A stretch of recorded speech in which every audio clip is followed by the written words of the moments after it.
Então, bem-vindos a essa aula do curso de modelos generativos. Na aula de hoje, a gente vai fechar essa parte de entender os modelos de transformers e modelos de atenção, né?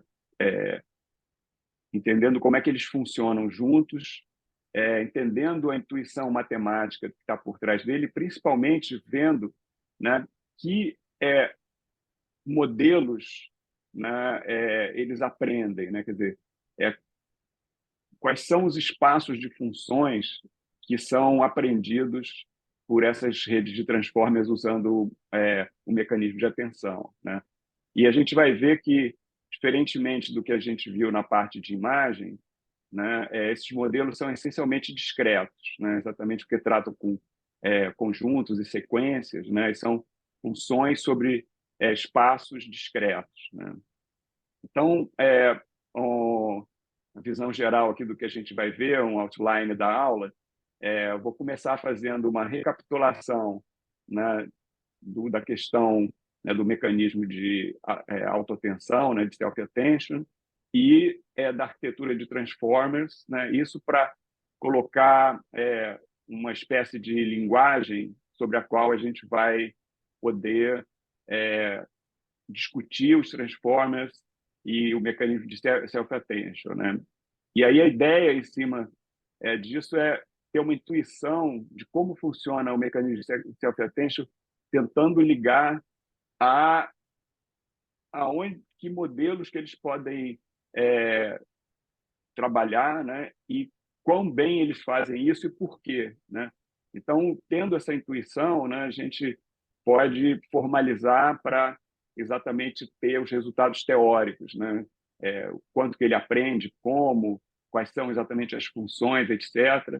E a gente vai chegar quase no entendimento bastante sólido, né? Mas ainda tem coisas para frente, né? Os pesquisadores que desenvolveram isso, né? Principalmente o Ben Edelman, que é da Universidade de Harvard, né? Tem muitos resultados, inclusive ele publicou isso primeiro no final do ano passado e tem resultados mais novos há 2 meses atrás, né? E continua trabalhando nisso e tem coisas ainda para pesquisar, que é exatamente essa parte de ver o que está faltando, né? Que é o futuro, né? E aí, para fechar a aula, eu vou é, complementar isso com uma visualização, né, assim, ferramentas de visualização para Transformers, né, para tentar entender essas propriedades, né, mais ou menos como a gente viu para as redes recorrentes, né, o trabalho feito pelo Justin Johnson, né. Bom, então, começando, né, quer dizer, fazer essa revisão aqui, né, dessa revolução causada pelos Transformers, né, e a gente já viu aqui, quer dizer, inicialmente os Transformers foram aplicados aos modelos de linguagem, né, chegando aos Large Language Models, que a gente viu na aula passada, e depois começou a ser aplicado de maneira bem sucedida, né, para problemas de visão computacional com os Visual Transformers, né, que a gente também viu na aula passada, e isso se estende, né, para outros mecanismos, né, que lidam com sequências e conjuntos, como biologia computacional, né, você gerar programação automática, né, com esses copilots que estão sendo muito usados atualmente, né, e em outras áreas de machine learning, né, como reinforcement learning, que eu mencionei aqui rapidamente na aula passada, e até matemática simbólica, né, e além de outras, né. Então, assim, a ideia é que os Transformers criaram essa revolução toda porque foi uma arquitetura que evoluiu em cima dessa ideia de uma rede que faz processamento de sequências, né? Só que as redes que a gente viu aqui anteriormente, né, para processamento de sequência, tem só um contexto local, né?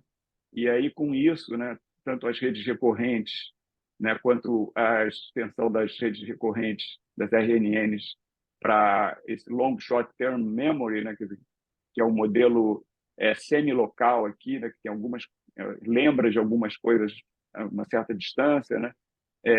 Assim, eles conseguem resolver coisas fáceis, né? E a gente viu, quer dizer, não tão fáceis assim, porque a gente viu que eles aprendem bastante coisa, né? E tiveram resultados impressionantes, mas não tinha, como a gente viu na aula passada, né, a capacidade de entender completamente, né, estrutura semântica, né, a partir da estrutura sintática e gramatical, né, e pegar conceitos, né, que levam a eu que está discutindo com o chat GPT e o GPT-4, né, que seria até as pessoas fazerem conjecturas que a gente está chegando perto, né, da inteligência artificial geral, né, que não é o caso, mas assim a gente está indo nessa linha, né, e exatamente a revolução dos Transformers foi de fazer, em vez de olhar para o contexto local, olhar para o contexto global, né? E aí você poder ter todas as relações, né, de uma maneira completa, né? E a gente vai tentar entender aqui por que funciona tão bem, né? E como é que é essa representação, né? E aí, como a gente falou antes aqui no curso também, quer dizer, esse mecanismo de atenção, ele na verdade veio muito antes dos Transformers, né? Ele já era estudado em ciência cognitiva nos anos 80, né? E foram aplicados a outras arquiteturas de rede, né? Como as redes de convolução e as redes recorrentes, né? Que aumentavam, né, a estrutura da rede com alguns mecanismos de atenção localizados, né? Mas não era uma coisa que era só baseada no mecanismo de atenção e o mecanismo de atenção não é exatamente esse que a gente vai discutir aqui aplicado aos transformers, né? Era a mesma filosofia, mas tinha várias maneiras de fazer o mecanismo de atenção, né? E aí, como a gente também falou na aula passada, né, em 2017, né, foi introduzido esse mecanismo de autoatenção, né, numa arquitetura que só usava isso, né, que é exatamente os transformers. E aí, com essa arquitetura pura de mecanismo de autoatenção, do Transformers teve um sucesso muito grande, né, e provocou essa revolução que a gente viu, está vendo aqui no curso, né? Então, a questão dessa aula, né, a gente já tendo estudado os Transformers e visto como funciona, e vendo os resultados, né, a ideia é entender realmente por que teve essa revolução, né? Em comparação com tudo que já tinha em machine learning antes, que teve uma revolução de visão computacional com as redes de convolução e tal, e o que é essa nova revolução, né, dos transformers, né? Então, eu vou fazer uma revisão muito rápida aqui, né, do mecanismo de autoatenção e dos transformers, só para colocar o contexto e colocar a anotação para a gente começar a ver a intuição por trás disso e depois formalizar, né? Então, a gente viu que o mecanismo de autoatenção, essencialmente, ele se compõe desses ingredientes aqui, né? Que o importante aqui é a gente ver essas três funções aqui, essa função score function, a gente vai voltar a falar em funções que têm esse nome, mas são exatamente diferentes, né? Essa função score, essencialmente, é o que a gente vai treinar, né? E exatamente a gente vai treinar essas matrizes, né? K, WQ e WV, né? Que são query, key e value, né? E que vão relacionar a, todos os elementos, né? Desse conjunto que é dado de entrada para a rede de atenção e, essencialmente, ele vai ver o que tem de relação de cada um elemento com os outros elementos, né? E para ver essa relação, ele vai usar o softmax, que a gente vai ver que é muito importante para entender o sucesso, né, e a efetividade do mecanismo de atenção e das redes de transformers, né? E isso vai ser combinado, né, com esses pesos aqui, que são, né, a importância relativa de cada elemento para cada elemento, né, que muda, né, de um elemento para o outro. E, na verdade, quer dizer, o resultado da rede de transformer é exatamente são esses valores aqui que saem, que vão ser propagados, né, na rede, né, para outras camadas, etc., né? Então, o que é aprendido é isso, então é importante a gente ter em mente, né, essa função score, né, que está relacionando a entrada com a saída aqui, né, o X com o Z, né, o softmax, que vai dar essa normalização, né, e criar, né, a saída em termos de probabilidades, né, e como isso tudo está colocado junto aqui, né? Para a rede funcionar, a gente viu que a entrada aqui você vai ter fazer um embedding do dado que está entrando, que pode ser palavras, pode ser o patch de uma imagem, né? E para ter, né, transformar esse conjunto aqui, né, numa sequência, a gente precisa colocar o position embedding, né? Então essas coisas são aprendidas antes, né? E o que é aprendido no treinamento são essas coisas aqui, né? Quer dizer, o score, né? São essas três matrizes aqui que é aprendido com o Stochastic Gradient Descent. Então, essencialmente, isso que eu mostrei aqui é um self-attention head, né? É uma cabeça de atenção que vai treinar essas três matrizes, e esses pesos das matrizes são os parâmetros do modelo, né? E os transformes vão ser constituídos, né, usando exatamente essas attention heads. Então, você pode ter, né, numa camada de transformers vários attention heads, né? Aqui no caso tem três, né? Então a entrada aqui vai entrar em paralelo nessas três, e nota que aí o que acontece é que cada head dessas, né, cada attention head, ela está prestando atenção a coisas diferentes, né, e relações diferentes entre esses dados de entrada, são treinadas para isso, né? Só que o transformer, na realidade, além de usar, né, os attention heads, ele tem, né, aqui, depois dessa transformação inicial com attention head, que relaciona os elementos consigo mesmos, né, ele tem uma camada que faz somar isso aqui tudo, né, para juntar a contribuição de todos esses self-attention heads diferentes e normalizar, né, e tem uma skip connection aqui, né, e naquela filosofia de rede residual, né? E aí a saída disso aqui vai entrar, né, em redes totalmente conectadas, né, que vão processar isso aqui, né? E a partir daí a gente tem mais uma skip connection e mais soma tudo isso aqui, normaliza, e isso aqui é uma camada de transformer que vai passar para outras camadas, né?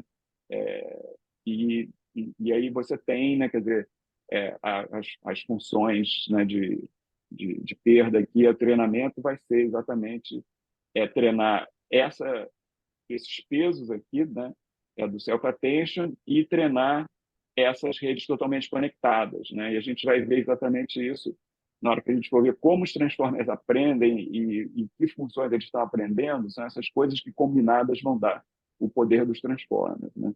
E os transformers, na realidade, são uma pilha, né, de blocos desses, né, que combinam os self-attention heads com redes totalmente conectadas, né? E aí cria uma hierarquia, né, onde você vai aprendendo níveis de representação diferentes, né, que vão sendo processados sucessivamente, né? E aí a ideia é que você vai treinar isso aqui, né, end-to-end, né? Entrou a sequência aqui, tem uma sequência que vai sair daqui, né? Ou treinou um conjunto, no caso mais geral, aqui, né? Se você não usar o positional encoding, essas coisas, né?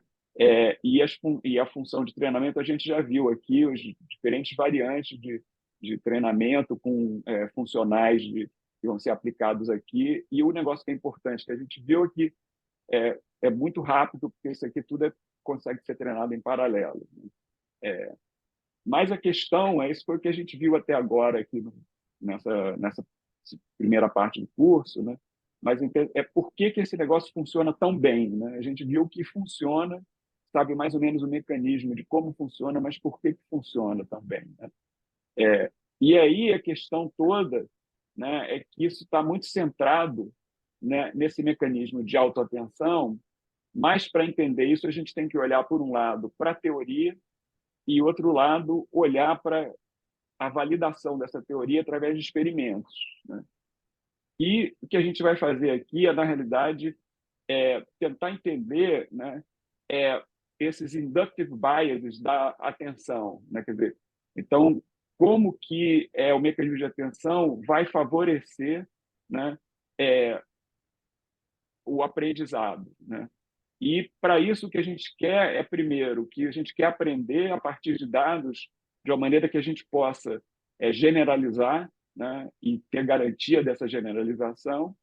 E, por outro lado, quer dizer, esse treinamento vai resultar numa representação que é útil e efetiva e é compacta, né?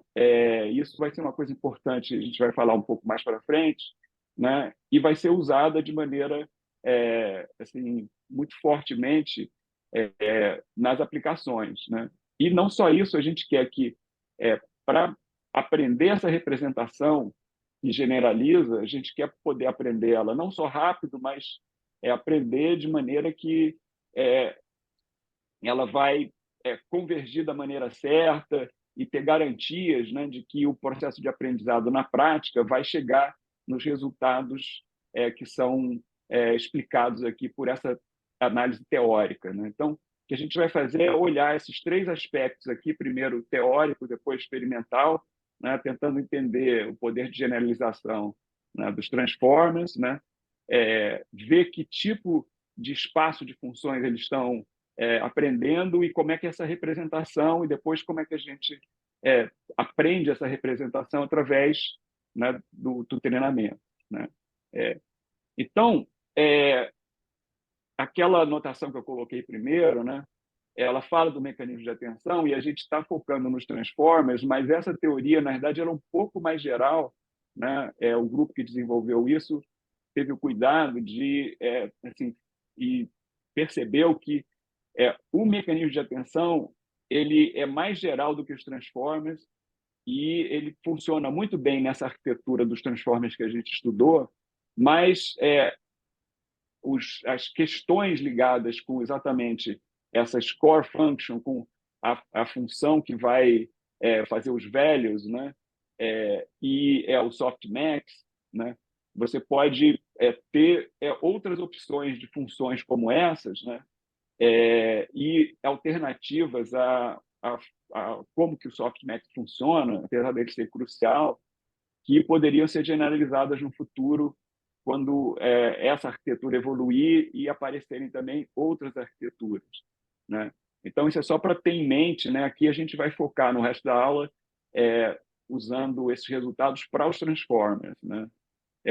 Então, para tentar pegar uma visão intuitiva, né? Tentar entender qual é o inductive bias, né, do mecanismo de self-attention, né? O que eles têm de bom, né, intuitivamente, né? E aí a questão toda é isso aqui, quer dizer, que no mecanismo de self-attention, os pesos, né, daquelas matrizes, né, são esparsos ou muito perto de ser uniformes, né? Então, isso aqui é um pouco indicado aqui nesse diagrama, aqui, que seria, né, resumindo, né, um attention head, né, quer dizer, e as ligações aqui, as cores, né, são ligadas com seria o peso da matriz, né? Então, você vê que isso aqui não é assim, um grafo, né, totalmente conectado, né, um grafo bipartido totalmente conectado aqui, né? Você tem uma coisa muito esparsa, né? E que, nesse caso aqui, que é uma análise de um transformer do BERT, que a gente viu na aula passada, né? Isso aqui são algumas cabeças, né, alguns heads, né, do BERT, né? E aí mostra o nível de esparsidade, né? Quer dizer, então, aqui, por exemplo, essa primeira camada, esses dois attention heads aqui são modificadores de nomes, né?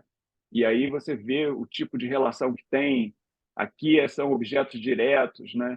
Então você vê que, por exemplo, você tem ou um elemento aqui, né, ligado com muito poucos aqui na entrada, né? Ou um elemento é ligado com todos, porque esse aqui é um separador, então ele vai ser ligado com todos, né? Mas no caso geral aqui de linguagem, né, você vai ter ligações de uma palavra com outras palavras que têm uma relação com ela. E aqui você pode analisar e ver, esse aqui são pronomes possessivos, aqui são verbos passivos auxiliares. Você vê que tem uma grande esparsidade, né, nesse caso, né? Isso se mantém em outros casos, né? Por exemplo, esse aqui é um trabalho, né, de fazer treinamento para reinforcement learning, né? E aqui você vê que você tem duas cabeças diferentes, né? E essa aqui tem umas ligações locais aqui mais concentradas, e essa aqui tem ligações de praticamente uma dependência muito longa, né? Coisas de um ponto aqui estão ligadas com coisas no range com todos os outros, né? Isso porque, quer dizer, esse problema aí, quer dizer, de reinforcement learning, você quer, na verdade, aprender qual é a estratégia, né, de executar ações numa simulação, né? Então, você tem que saber a sequência de ações que o agente vai fazer para chegar no resultado ótimo, né? Eu falei isso rapidamente na aula passada, né? E aí isso aqui precisa desses long range dependencies, né? E os transformers aprendem isso, mas de qualquer maneira você vê que a matriz, né, esparsa, aqui dá para ver claramente a esparsidade também, né? Então, voltando agora, né, a gente viu uma primeira passada da intuição, né, do self-attention, né, que exatamente ela cria esparsidade, né? Agora, como é que essa esparsidade vai ser útil, né, para o inductive bias e a gente poder mostrar, né, que o mecanismo de self-attention com os transformers, né, quer dizer, vai generalizar, né? Generalizar significa que ele não vai fazer overfitting, né, e provar isso realmente, né? E entender, quer dizer, o que a gente está aprendendo, né? Que tipo de função, qual o espaço de função que os transformers aproximam, né? E, na prática, ver se realmente os resultados teóricos, né? Uma vez que a gente entende isso, né? Se eles realmente são comprovados através de experimentos, né? Quer dizer, no treinamento, né? Se a gente consegue, pelo mecanismo de otimização, aprender essas funções na prática, né, de maneira efetiva, né? Então, a gente vai ver esses 3 pontos, né? Mas, antes disso, como eu falei, o softmax é um mecanismo essencial que vai estar relacionado com praticamente todos aqueles elementos, principalmente os elementos teóricos, né? O 1 e o 2, né? Generalização e a representação, né? Então, aqui tem 2 propriedades que uma vai estar muito ligada com a generalização e outra com a representação. Quer dizer, a primeira coisa aqui é que o softmax, né, ele vai implicar numa certa regularidade, uma suavidade, né, no sentido, né, de Lipschitz, né? E aqui a gente vai ver que, num dos resultados, a gente precisa passar da métrica L1 para a métrica L infinito, né? E o softmax dá essa condição. Quer dizer, a ideia aqui intuitiva é de que quando você faz pequenas variações, né, numa métrica, você vai ter também pequenas variações na outra métrica. Isso é importante porque a gente vai ver em seguida, né, que para provar a generalização, você tem que, na verdade, o processo de aprendizado ele está minimizando o erro empírico, né? Então, você quer, na verdade, ter a diferença, né, em relação aos dados, né, que são esses x, né, e em relação às variáveis latentes. Você quer que isso seja igual a isso aqui, né? Então, aqui você tem, né, as entradas aqui, e aqui com softmax, e daí você consegue passar de um para o outro. Isso aqui que é o que vai ser o que vai ser a norma que é usada para provar os lineares ali, né, desse resultado de generalização que eu vou falar em seguida, né? E aí depois a gente vai ver a representação, e aí outra propriedade do softmax para representação é a saturação exponencial, quer dizer, como o softmax está criando uma probabilidade aqui, né, de cada elemento se relacionar com o outro, né? Quer dizer, ele tem essa saturação exponencial porque, como a gente já falou aqui, quer dizer, essas variáveis aqui estão competindo por massa, né, de probabilidade, né? Então, se você aumentar uma, vai ter que diminuir as outras, né? Então, isso aí tende a concentrar, né, os pesos, né, nas coisas que importam, né? Isso aqui vai ser usado quando a gente for falar da representação e de esparsidade, né? Bom, então, agora entrando no resultado teórico mesmo de generalização, a ideia é o seguinte, é que, como eu falei, né, o fazer a minimização do erro empírico, né, porque a gente tem, né, a gente já viu isso logo no começo do curso, né, quando falou, né, de a parte básica de probabilidade de aprendizado e também falando, né, de geometric deep learning, né, a gente está vendo que o que você quer aprender, né, quer dizer, é um espaço, né, de funções, né, esse espaço de funções H aqui, de distribuições, que você está pensando numa coisa contínua, né, e que tem, né, uma complexidade, né, arbitrária ali, né? E você, para poder aprender de maneira efetiva, inclusive, né, usando otimização, né, o que você vai querer, né, é aprender a partir dos dados. Então, você sabe, né, os dados, que é o conjunto de treinamento, né, mas você tem, né, um modelo de distribuição que você quer que seja igual assim, que você vai conseguir, né, estimar, né, aquela distribuição a partir de amostras que você tem, né, que são extraídas daquela distribuição da qual você tem um modelo, né? Então, esse modelo aqui, né, você não tem ele diretamente, né? Você tem ele indiretamente, né? E você tem que fazer uma estimativa desse modelo, né, a partir dos dados que são só algumas amostras, né? E isso aqui é exatamente a minimização do erro empírico, né? E aí, nesse caso, quer dizer, para você generalizar, essencialmente você tem que cobrir o espaço todo, né?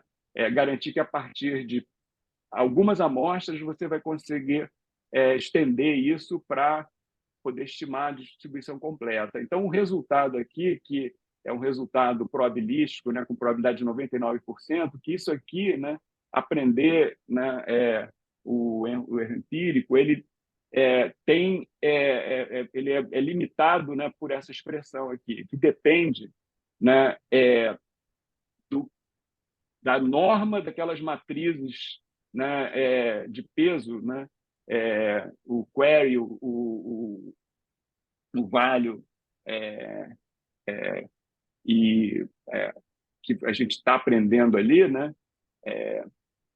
E então a norma dessa matriz vai entrar aqui, né, nessa expressão de maneira polinomial, né?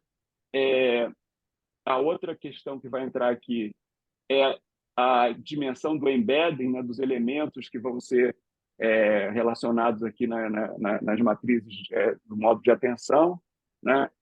Isso depende do tamanho da sequência, né, que você está aprendendo, né, e do número de amostras de treinamento.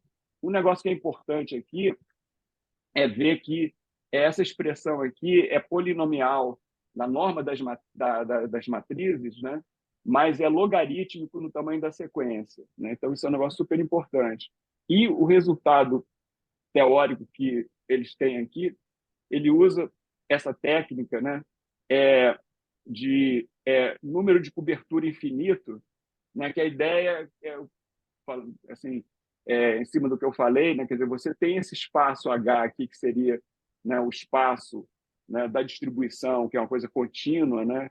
E você tem um modelo aqui, e você tem essas funções aqui, H1, H2, etc. E a ideia é que você quer ter uma cobertura, né, desse espaço completa, né? De maneira que a generalização para cada função, né, vai se conectar com a generalização das outras. Então, você vai ter uma cobertura densa aqui nesse espaço, e daí você não vai ter nenhum buraco aqui. E quando você aprender, você vai aprender a distribuição completa, as coisas vão se integrar, né? E exatamente essa técnica de Alpha Cumberland Numbers precisa daquele resultado que eu mostrei, né, de transformar essa parte aqui, que na métrica L1, né, numa expressão que vai gerar esse bound aqui, né, que estaria na métrica L infinito, né? Então, esse é o primeiro resultado, né? Então, ele prova que generaliza com 99%, né? E tem esses bounds aqui que você pode usar, né? Aí a segunda coisa é o resultado de representação, né? Então, a questão aí é que espaço de funções que a gente está aprendendo. Então, a afirmação aqui é que os transformers eles estão aprendendo funções booleanas esparsas, né? Arbitrárias, né? Quer dizer, eles aproximam, né? Esses espaços de funções booleanas esparsas, né? E a, a, a norma, né, vai escalar de acordo com a esparsidade, né? Então, isso liga com a norma das matrizes ali que tinha no resultado anterior, né? E aí a intuição aqui é que o transformer ele tem esse mecanismo de autoatenção, né? E tem as redes totalmente conectadas. E aqui tem duas afirmações, né?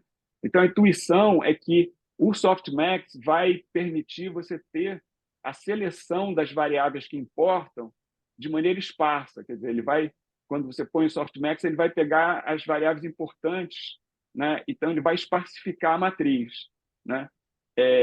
E como você tem aqui essa camada que são redes totalmente conectadas, permite que você aprenda funções arbitrárias em cima dessas variáveis esparsas.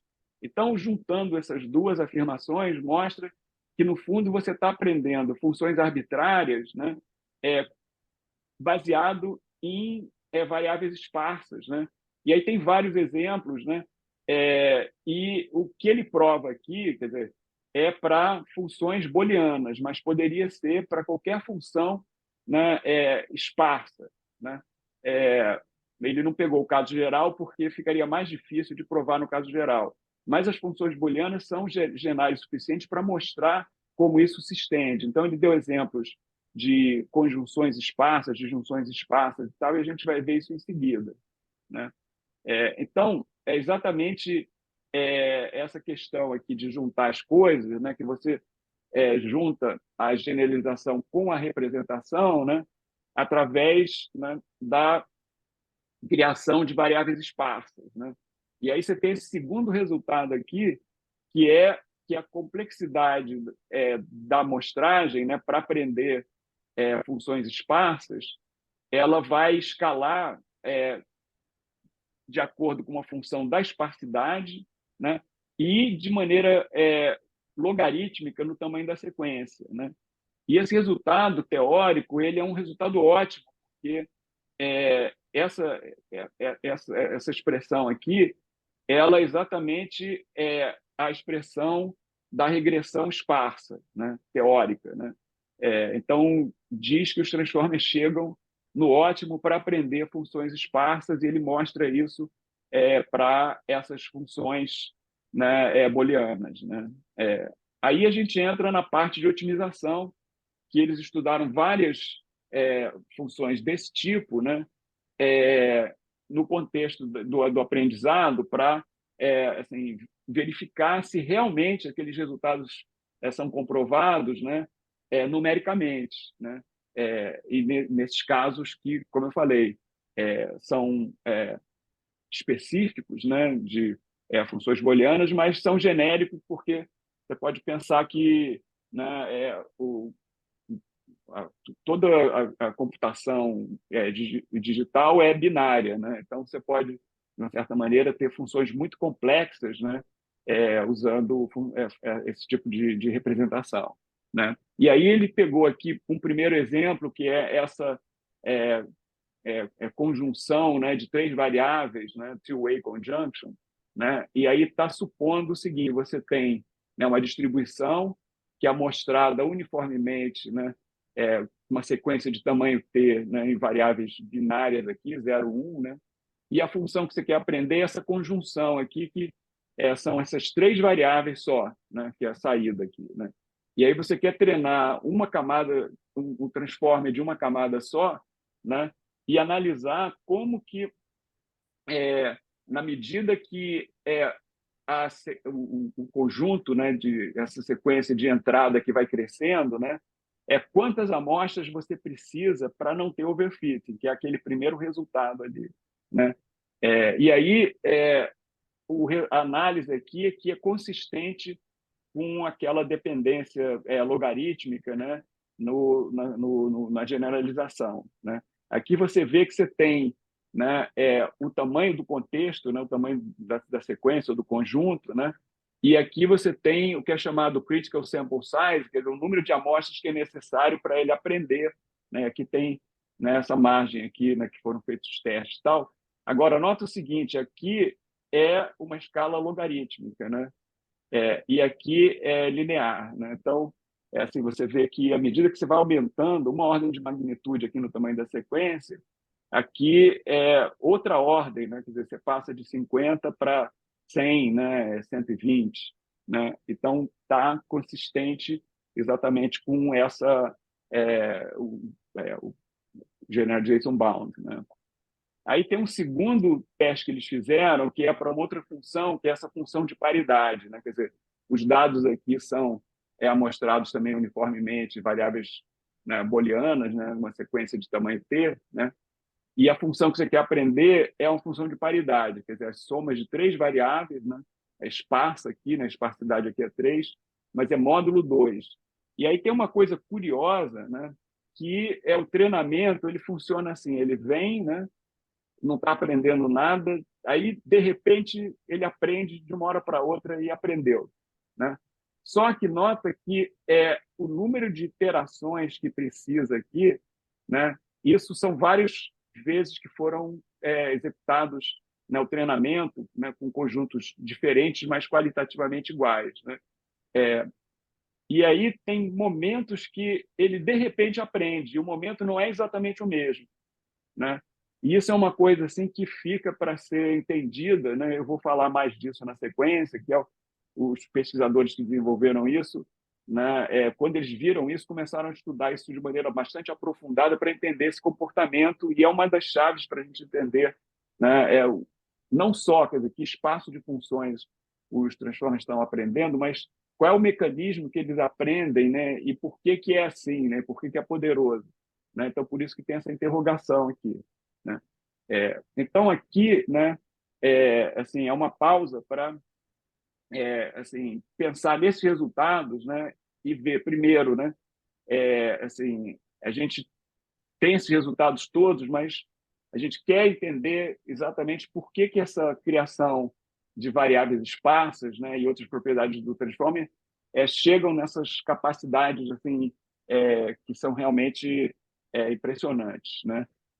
E aí entender a otimização, né, nos transformers exatamente essa última coisa que eu mostrei, né? Além de outros detalhes aí que a gente vai falar também, né? Então, é, assim, a gente entra exatamente nisso aqui que é meio cabalístico, eu não sei, né? Os mistérios, né, da aprendizagem profunda contemporânea, né?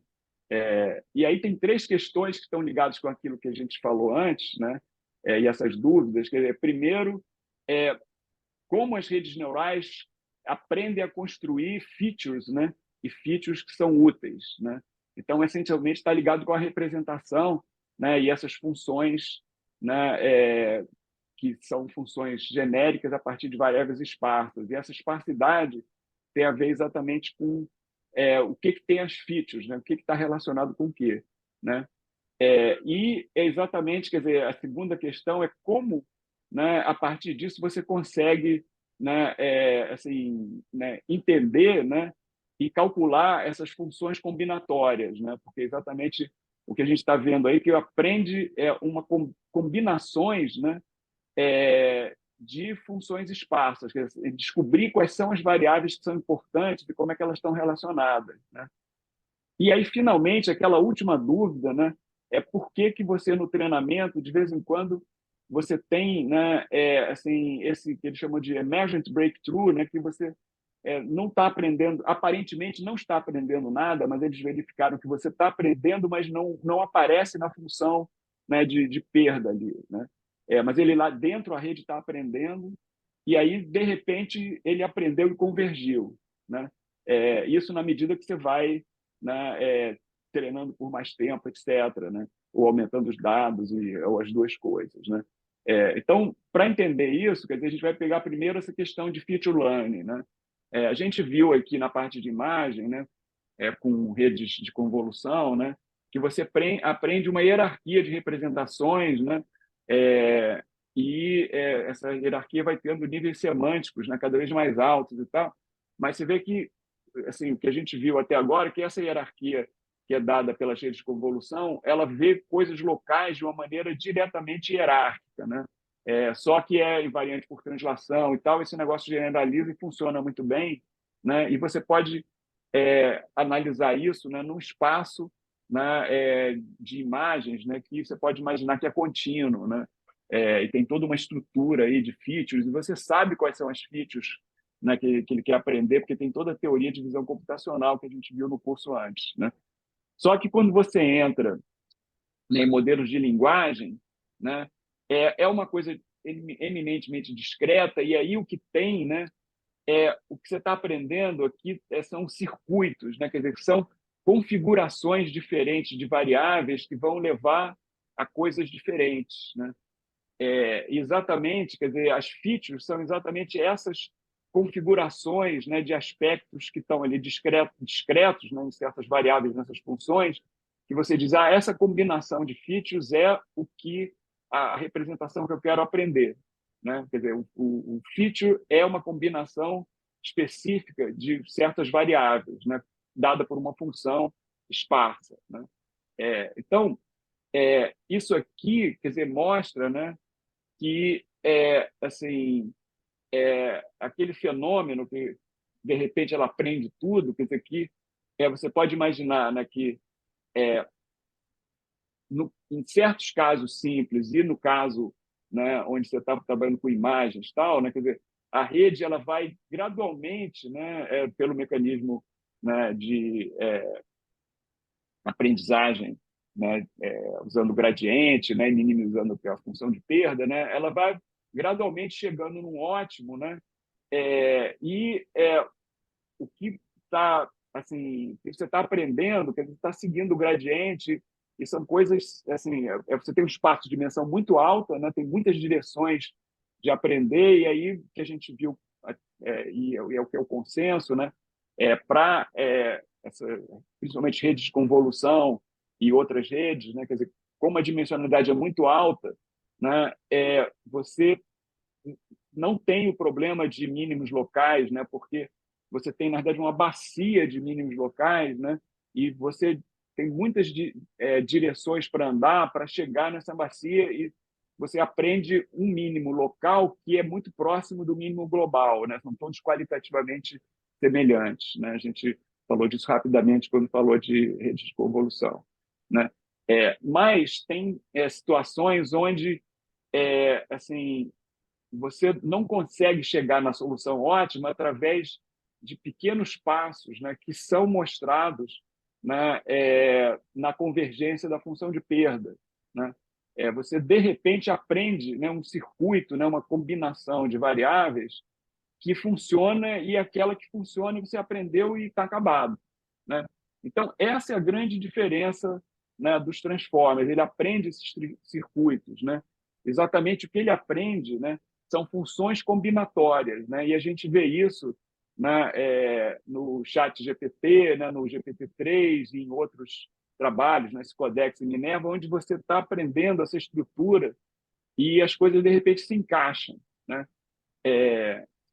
E isso leva àquele fenômeno de emergência, né?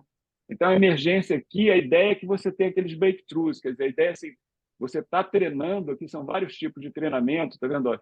É o GPT-3, Lambda, Gopher, tal, né? E treinando coisas diferentes aqui, né?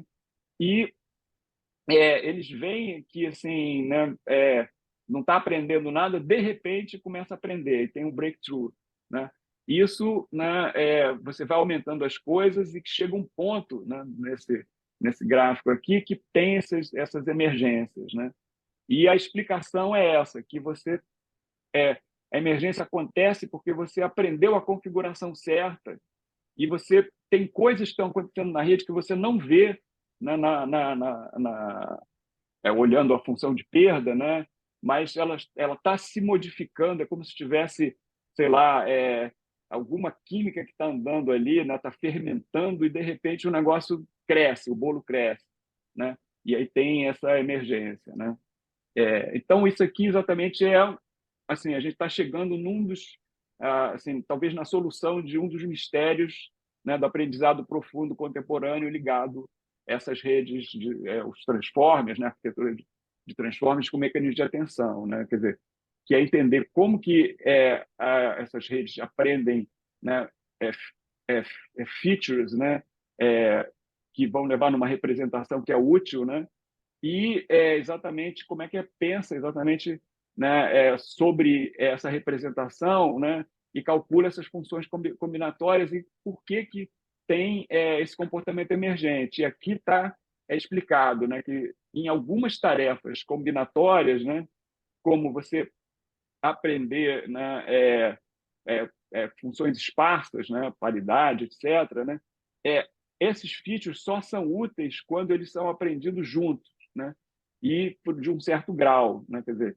Então a questão é que a rede precisa, né, ir, né, trabalhando em cima, né, desse circuito, de possibilidades combinatórias desse circuito, e num certo momento você tem uma transição de fase, né, que exatamente você aparece na curva, né, da função de perda, né, na convergência, né, mas que existe, né, um progresso escondido que a gente não consegue ver medindo na função de perda, mas dá para medir de outras maneiras, e esses pesquisadores, né, medem esse progresso. Eu não coloquei aqui por uma questão de tempo, né, mas essa intuição, né, e aí o que fica para a gente estudar ainda, porque eles não resolveram tudo, né, primeiro, assim, ver como isso se estende, né, para você ter features de maneira hierárquica, como a gente tem isso, né, que a gente na aula passada viu que tem muitos exemplos, né, os transformers têm uma estrutura hierárquica, né? O que a gente viu aqui, né, é uma teoria que não leva a hierarquia em conta, né? Então, a gente tem que entender como essa hierarquia, né, de funções esparsas vai criando, né, representações cada vez mais de um nível mais alto, né, que pode ser cognitivo ou com outras propriedades na aplicação que a gente está querendo aprender, né? Então, essa parte da hierarquia ainda tem muita coisa para fazer. A outra questão é que, assim, a gente viu funções simples, né? E como é que a gente estende isso para funções combinatórias mais complexas, né? E aí tem muita teoria, né? Só pensar, na verdade, o INPA, inclusive, está tendo muitos resultados nisso, né? Nessa área, né, de combinatória e tal, né? E assim, tem muita coisa para fazer nessa área, para aprender funções combinatórias mais complexas, né? E aí entender como esses comportamentos emergentes, né? Como que eles vão estar relacionados, né, com os recursos, né, como o tamanho da rede, etc., o tempo de treinamento, né? Então, ainda tem muita coisa para fazer, mas eu acho que aqui a gente já tem um bom entendimento, né, dos transformers, que era uma das coisas que assim, estava me despertando, né, o interesse desde que eu comecei a estudar os transformers, né? Bom, então agora, só para finalizar, eu queria assim a gente complementar essa intuição, que foi uma intuição mais conceitual, né, e categórica, para uma coisa mais visual, né, que a gente pôde usar essa intuição visual tanto nas redes de convolução quanto nas redes recorrentes, né, para conseguir visualizar a rede por dentro, né, abrir a caixa preta visualmente, né. E aí tem alguns trabalhos que implementaram plataformas de visualização, que eu vou só mencionar aqui e deixar como um trabalho de casa para vocês explorarem, né, a partir da provocação dessa aula, né, que é o BERT-Vis, que obviamente é para visualizar o BERT, né, esse Attention Vis, que é mais geral para visualizar mecanismo de atenção, e tem esse Induction Heads, que eu não vou mostrar aqui, mas eu vou colocar o link na página do curso, que é uma outra ferramenta que mostra essa coisa de a indução, né, dos Attention Heads e tal, né?